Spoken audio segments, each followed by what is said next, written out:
Bismillahirrahmanirrahim. Assalamu alaikum. Have you ever worked with someone who keeps on checking your work every time? They would be rewriting your emails, and even then, they would like to get involved in every basic detail of your daily task.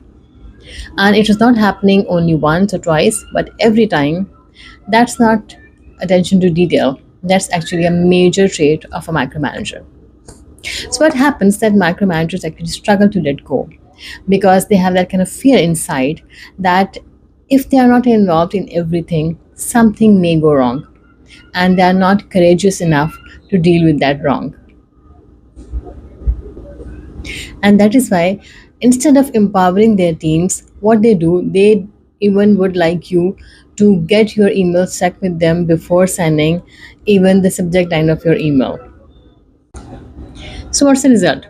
That next time the manager gives another task to their team member, they don't work on that.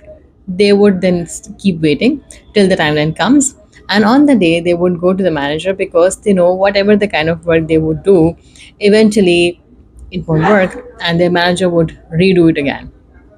And what happens in the longer run? The teams, people at large, stops their creativity. They don't want to apply the new themes, new ideas, and eventually the entire organization suffers. For example, your supervisor or manager has given you a task to make a presentation on a project. You did all your research work, gathered all the data, you made a beautiful presentation, and you shared with your manager. And when you went to him or her for the feedback, what you see that your manager is redoing it in their own style. Whatever the details that you had gathered in the presentation were correct, were right, but even then they wanted to present it in their own style. Even then, they would like to change the colors of your presentation theme. And if that's not wrong, for example, if that happens only once or twice, but if it is happening every single time you are doing the work, it is actually the major trait of being a micromanager. See what happens because they don't like things, those are not in their own style. That's how the delegation and empowerment actually start fading.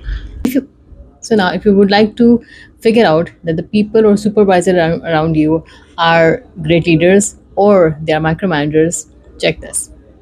Great leaders guide their teams, whereas the micromanagers try to grip them. Stay tuned for the next episode because there we are going to discuss the second major trait of micromanagers, that's control obsession.